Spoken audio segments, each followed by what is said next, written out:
20 жаш, көк жалсымал жалтанбаган, жорткондо жолу болуп жартандаган,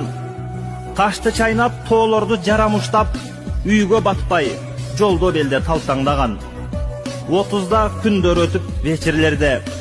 чарчабаган жалын кез жетилгенге,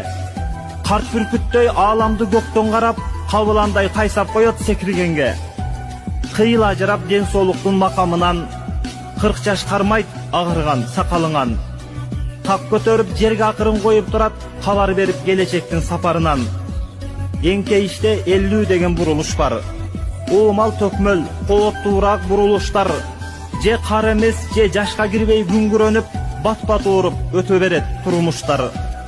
60, сыр бар сенде айта албаган, сырты күлүп, ичте түйшүк байкалбаган, он топ барып, оң коң менен түшкөн курак, кимдер гана бул сызыктан талтай